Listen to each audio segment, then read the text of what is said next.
This is probably my biggest takeaway from Bethel Music Worship School. I came into the week with mental heaviness, believing that because I excel in my craft of playing my electric guitar for church worship, that I should have recognition, even though I know deep down that I don't want recognition. This was attacks that the enemy was planning in my mind, getting me to believe that I'm too prideful to serve on a church worship team just because I'm too good. I've always hated this mentality, and it plagued my mindset at church for many years.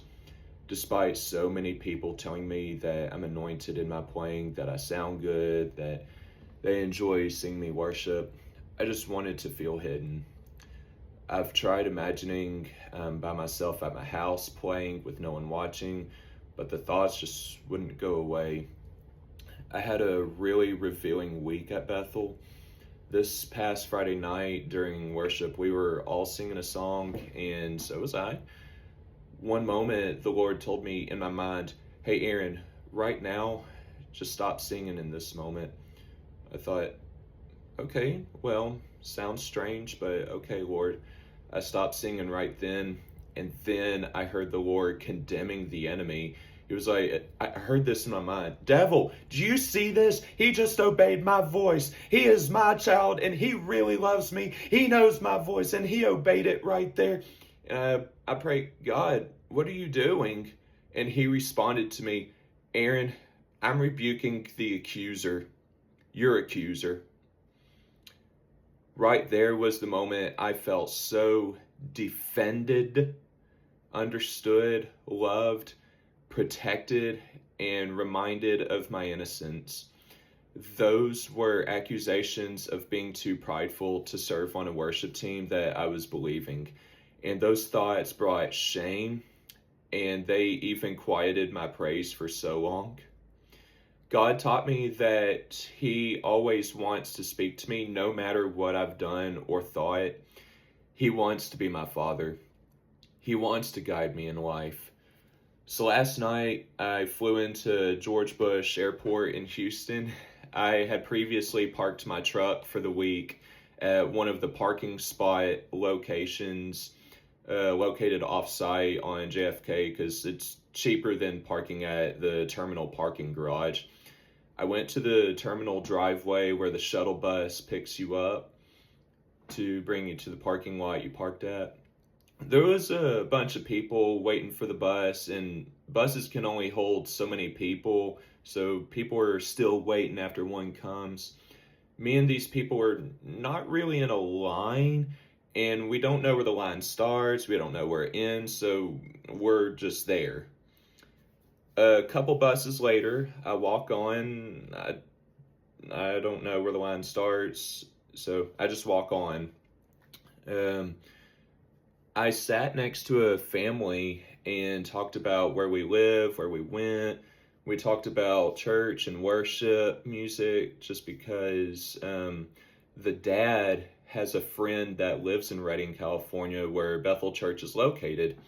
We're talking about the beauty of worship and everything in the lines. Pleasant conversation, actually. We get to the parking lot, and the driver is dropping us passengers off one by one at our vehicles. Before we get dropped off, this lady sitting on the bus across from us,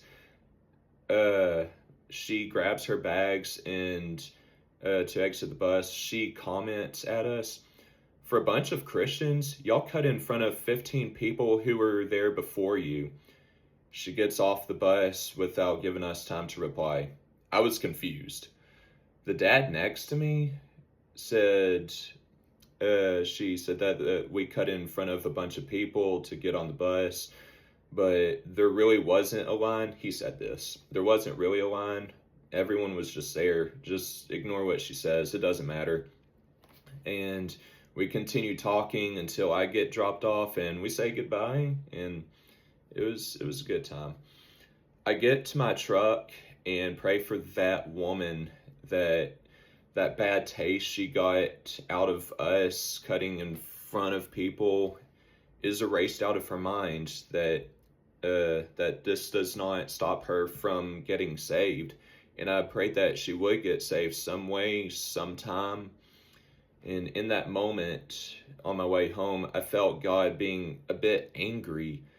On my way home on the tollway, I prayed, God, why are you so tense? And he replied, because the enemy is trying to accuse my child again, who just spent a week trying to enjoy my company, and he did. I'm angry because my child is prone to believing accusations, and now the devil's trying to erase your progress you just made. I want you to continue what you just carried, to carry into your life, into these next chapters. Again, I felt so protected and understood. He understood my pure intentions. He knew I didn't know where the line of those people at the terminal, where I didn't know where the line started. I wasn't even aware of who was in front of me, who got there after me. I didn't know. And this lady accused me. I think that was an attack from the enemy. So, the point of this story, God wants to speak to you and always be around you.